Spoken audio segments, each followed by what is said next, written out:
అసలు కడపలోనే పెట్టడానికి main reason ఏంటి?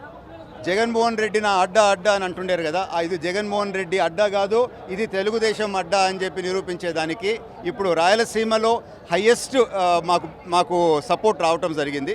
సో ఆ సపోర్ట్కి కృతజ్ఞత తెలుపుకునేదానికి రాయలసీమ ప్రజలకి ఈసారి కడపలో పెట్టడం జరిగిందండి. లోకేష్ గారికి ప్రత్యేక పదవి ఇవ్వబోతున్నారని కార్యకర్తలు అనుకుంటున్నారు. అది మహానాడు వేదిక మీద జరగబోతుందంటారా?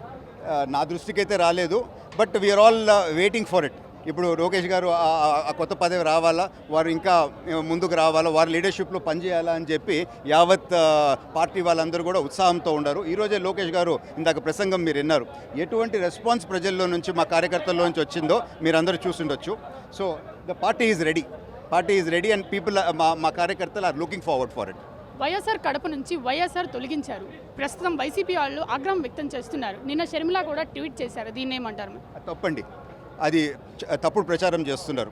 వైఎస్ఆర్ కడప అనేది పేరు ఉంది. సో ఇంతకుముందు మీరు చూస్తే వైఎస్ఆర్ ప్రభుత్వంలో ఎన్టీఆర్ గారి పేరు, బాబాసాహెబ్ అంబేద్కర్ గారి పేరు కూడా మార్చినారు. సో మేము అటువంటి చిల్లర రాజకీయాలు మేము చేయలేదు.